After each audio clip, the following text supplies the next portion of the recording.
सफला एकादशी व्रत। ये व्रत पौष कृष्ण पक्ष एकादशी को किया जाता है। इस दिन भगवान अच्युत की पूजा का विशेष विधान है। इस व्रत को धारण करने वालों को चाहिए कि प्रातः स्नान करके भगवान की आरती करें तथा भोग लगाएं।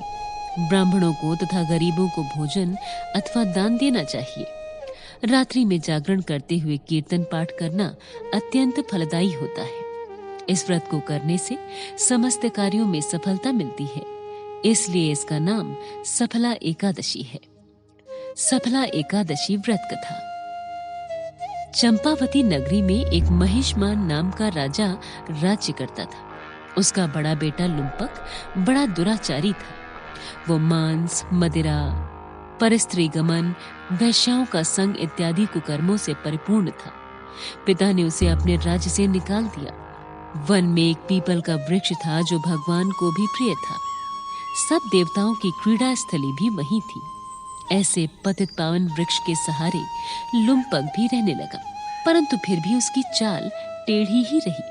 पिता के राज्य में चोरी करने चला जाता तो सैनिक पकड़कर छोड़ देते थे। एक दिन पौष मास के कृष्ण पक्ष की दशमी की रात्रि को उसने लूट मार एवं अत्याचार किया तो सैनिक ने उसके वस्त्र उतारकर वन को भेज दिया। वो बेचारा पीपल की शरण में आ गया। इधर हेमगिरी पर्वत की पवन भी वहां आ पहुंची। लुम्पक पापी के सब अंगों में गठिया रोग ने प्रवेश किया। हाथ पांव अकड़ गए। अतः सूर्योदय होने के बाद कुछ दर्द कम हुआ। जीवों को मारने में आज वो असमर्थ था। वृक्ष पर चढ़ने की शक्ति भी उसमें नहीं थी। वो नीचे गिरे हुए फल बीन लाया और पीपल की जड़ में रहकर कहने लगा, हे प्रभु, वन फलों का आप ही भोग लगाइए। मैं अब भूख हड़ताल करके शरीर छोड़ दूंगा। मेरे इस कष्ट भरे जीवन से मौत फली। ऐसा कहकर वो प्रभु के ध्यान में मगन हो गया। उसे रात भर नींद नहीं आई। वो भजन कीर्तन प्रार्थना करता रहा, परंतु प्रभु ने उन फलों का भोग न लगाया। प्रातः काल हुआ तो एक दिव्य अश्व आकाश से उतरकर उसके सामने प्रकट हुआ और आकाशवाणी द्वारा नारायण कहने लगे, तुमने अनजाने में सफला एकादशी का व्रत किया है।